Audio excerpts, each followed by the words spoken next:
কি ধরনের আচরণ? আমাদের এই ছাত্র সমাজে বেকার যুবক যুবতী যারা, তারা কি বাংলায় জন্ম নিয়ে তারা কি কোনো ভুল করেছেন? যে চাকরি বিক্রি করেছে তৃণমূল কংগ্রেস, তোলাবাজি করে বাংলার মানুষকে সর্বশান্ত করেছে, শিক্ষামন্ত্রী জেলে, প্রাক্তন খাদ্যমন্ত্রী জেলে, বিভিন্ন কেন্দ্রের টাকা চুরি করেছে, এমনকি ভোটাধিকার পর্যন্ত কেড়ে নিয়েছে, মানুষের গণতন্ত্র নেই এখানে। তার বিরুদ্ধে যখন আমাদের ছাত্র সমাজ যখন নামছে, বাংলার ছাত্র সমাজ যখন নামছে, তখন সেই বাংলার ছাত্র সমাজকে মাননীয় মুখ্যমন্ত্রী রক্ত স্নান করাতে চাইছে।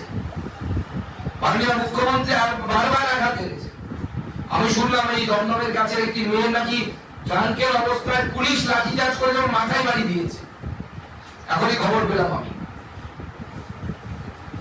অবাক হয়ে গেলাম যে কিভাবে আমরা পুলিশের আচরণ দেখতে পাচ্ছি, যে আচরণগুলো মানুষ কোনোভাবে মেনে নিতে পারছে না।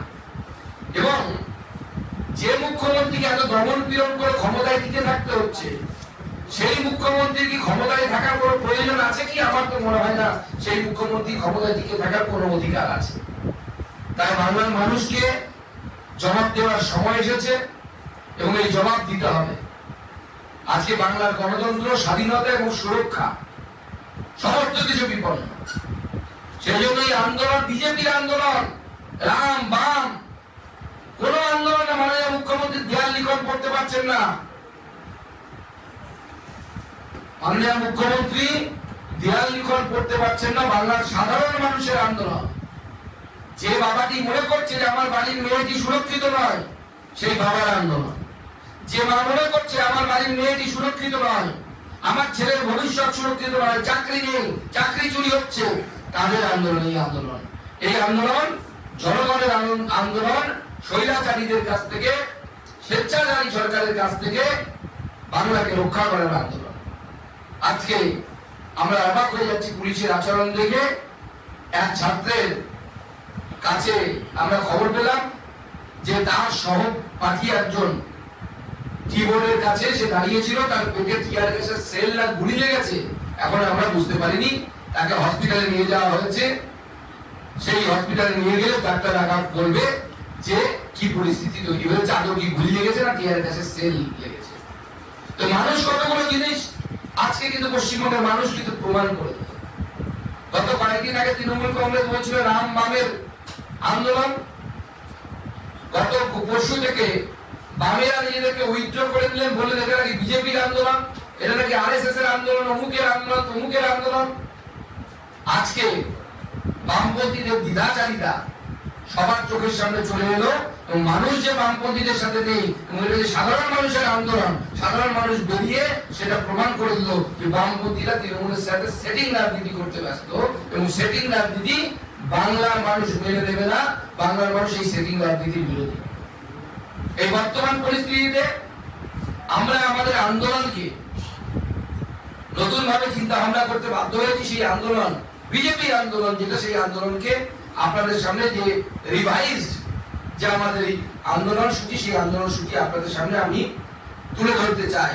এবং মনে রাখবেন এই আন্দোলন স্বৈরাচারকে হারানোর আন্দোলন, স্বৈরাচারীকে হারানোর আন্দোলন এবং গণতন্ত্রকে পুনঃপ্রতিষ্ঠা করার আন্দোলন।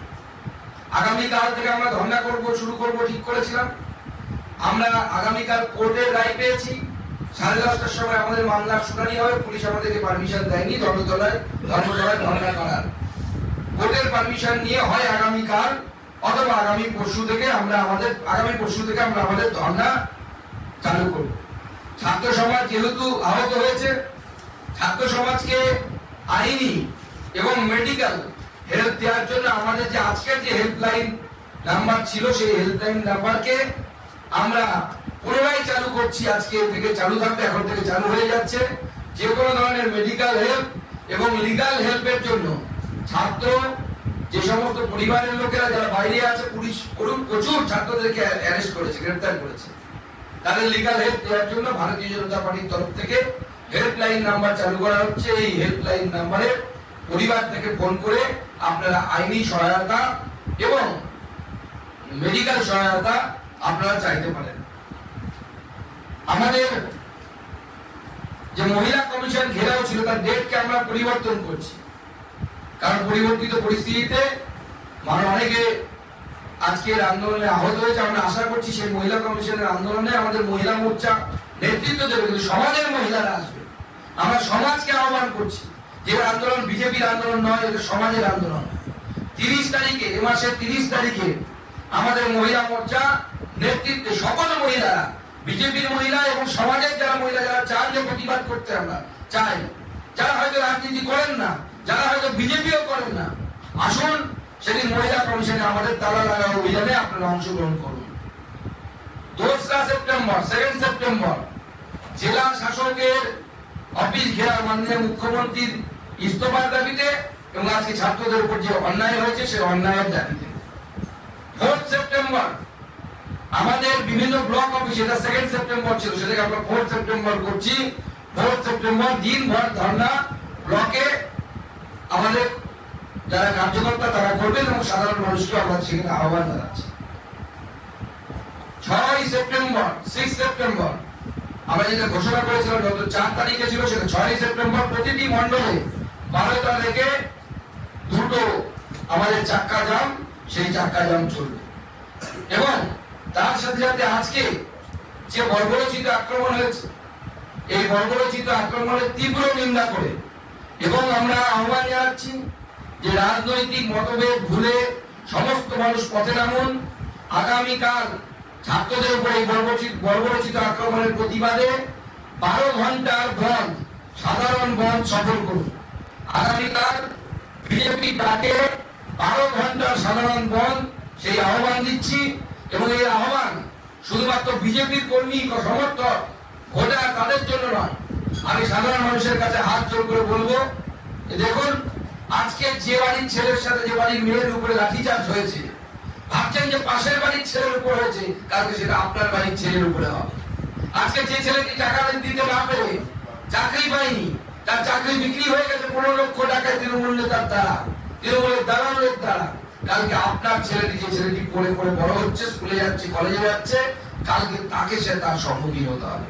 তাই আমরা সাধারণ মানুষকে বলছি যে আজকে আরজি কলেজ সেই বোনটি, আমার বোন, কারো হয়তো দিদি, কারো হয়তো মেয়ে, সে যেরকম অত্যাচারিত হয়েছে সেরকম কালকে আপনার বাড়ির মেয়েটি অত্যাচারিত হতে পারে।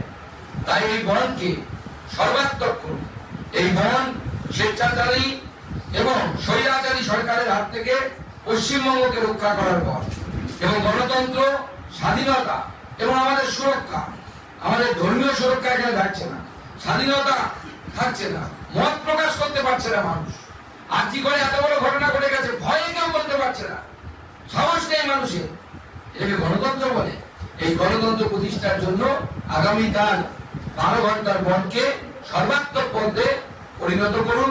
আমি ভারতীয় জনতা পার্টির সমস্ত কর্মীদেরকে, বিধায়ক, সাংসদ থেকে শুরু করে সমস্ত জনপ্রতিনিধিদেরকে এবং পদাধিকারীদেরকে এখান থেকে আহ্বান জানাচ্ছি যে আগামীকাল মানুষের কাছে যান, হাত জোর করে মানুষকে বলুন যে কালকের দিনটা একটু কষ্ট করুন, কালকে আপনার বাড়ির মেয়ের কথা চিন্তা করে, আপনার বাড়ির সন্তানের কথা চিন্তা করে 12 ঘন্টার সাধারণ বন্ধ সফল করুন।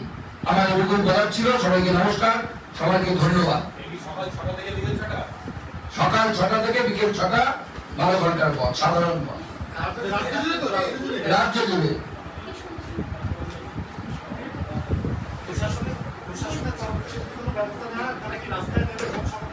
আমরা সাধারণ মানুষকে আহ্বান জানাচ্ছি রাস্তায় নেমে মত সফল করার জন্য। কারণ আজকের যে আন্দোলন হয়েছে, এটা শুধু কোন একটা পন্থা, কোন একটা মত, কোন একটা রাজনৈতিক দল তাদের আন্দোলন নয়, তাদের আহ্বান নয়। বাংলার মানুষ নেমে আন্দোলন করেছে। দেখেছেন কোন রাজনৈতিক পতাকা ছাড়া যে বিপুল পরিমাণ মানুষ রাস্তায় নেমেছে, বিপুল পরিমাণ ছাত্র সমাজ বিপুল সংখ্যায় নেমেছে। আমার তো মনে করতে পারছি না বাংলায় এর আগে এইভাবে রাজনৈতিক ব্যানারে এত সংখ্যক ছাত্র ছাত্রী, তাদের পরিবারের লোকেরা কেউ কোন রাস্তায় নেমেছে। অভূতপূর্ব এক দৃশ্য আজকে আমরা দেখেছি। সেই দৃশ্য প্রতিবাদের ভাষার দৃশ্য। মানুষ রাস্তায় নেমেছে, প্রতিবাদ করেছে এবং আগামী দিনে প্রতিবাদ করবে। আমরা মানুষকে আহ্বান জানাচ্ছি, সাধারণ মানুষকে বলছি যে এই ছাত্রদের কথা ভেবে, যাদের উপরে লাঠি পড়েছে, তাদের জন্য প্রতিবাদ করে প্রচুর আহত, গ্রেফতারি করা হয়েছে, তাদের কথা ভেবে আগামীকাল 12 ঘন্টার বন্ধ আপনারা সর্বাত্মকভাবে সফল করুন। গোটা রাজ্য জুড়ে সকাল 6টা থেকে সন্ধ্যে 6টা পর্যন্ত সাধারণ বন্ধের আহ্বান ভারতীয় জনতা পার্টির তরফ থেকে করা হয়েছে এবং এই বন্ধকে সফল করুন।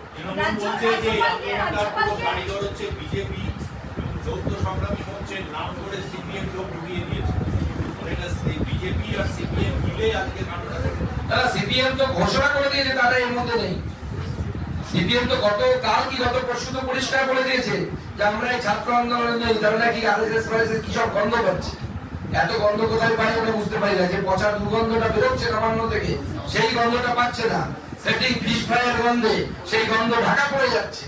শুধু ফিশ ফ্রাইয়ের গন্ধ তারা পাচ্ছে, মহমহ করছে। বামরা হচ্ছে তৃণমূলের এপিক আর ওপিক। তৃণমূল এবং বাম এরা হচ্ছে সেটিং রাজনীতি করে, বিজেপি সেটিং রাজনীতি করে না। আর বিজেপির আন্দোলন এটা নয়। তবে আমাদের বিরোধী দল তৃণমূল কংগ্রেস যেভাবে বিজেপি করছে, এরপরে মনে হচ্ছে আমরা বাধ্য হয়ে নবান্ন অভিযানের দাগ দেবো এবং দেখাবো যে বিজেপির নবান্ন অভিযান হলে কি হতে পারে। তখন এসব ব্যারিকেড কিছু থাকবে না। এবং আজকে যেভাবে কয়েকটা দৃশ্য দেখলাম পুলিশ দৌড়ে পালাচ্ছে, তখন সব পুলিশ দৌড়ে গিয়ে নবান্নে গিয়ে আশ্রয় নিবে। তাদেরকে কেউ আহ্বান জানিয়েছে, তারা গেছে। কিন্তু বিজেপির প্রমুখ নেতারা এই আন্দোলনে কেউ যায়, কিন্তু সবাইকে আহ্বান ছিল। আমরা তো বলেছিলাম ছাত্র সমাজ তো সব রাজনৈতিক দল, অজিত চৌধুরী থেকে শুরু করে সবাইকে আহ্বান জানিয়েছিলেন। তাদের মনে হয়েছে তারা গেছেন। বিজেপির কোন নেতা অফিসিয়ালি এটাতে পার্টিসিপেট করবে না। কালকে যখন ছাত্ররা প্রেস মিট করে তখন তারা বলেছিল যে আমরা বলছি যাতে কোনো নেতা না থাকে। কিন্তু আজকে আমাদের কাছে জেলাগুলো থেকেও ধরুন আরামবাগ থেকে মধুসূদন বাগ আপনাদের এমএলএ, ও একটা লিড করে একটা ডেলিগেশনকে এনেছে।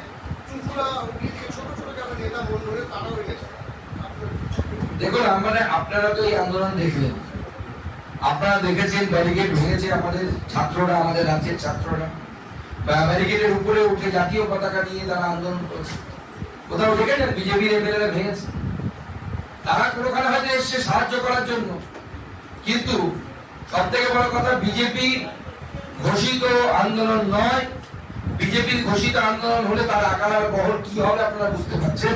বিজেপি এই আন্দোলনের সাথে লিগালি এবং মেডিকেল হেল্প দেওয়ার জন্য আমরা আছি, কিন্তু সংখ্যা, লোক পাঠানো এসবের মধ্যে বিজেপি কোথাও ছিল না। বঙ্গীয় ছাত্র সমাজ তাদের নিজের ক্ষমতায়, তারা কাউকে আহ্বান জানিয়েছে। অনেকে হৃদয় থেকে মনে করেছে আমাদের এই আন্দোলনে সামিল হওয়া প্রয়োজন, তারা চলে গেছে।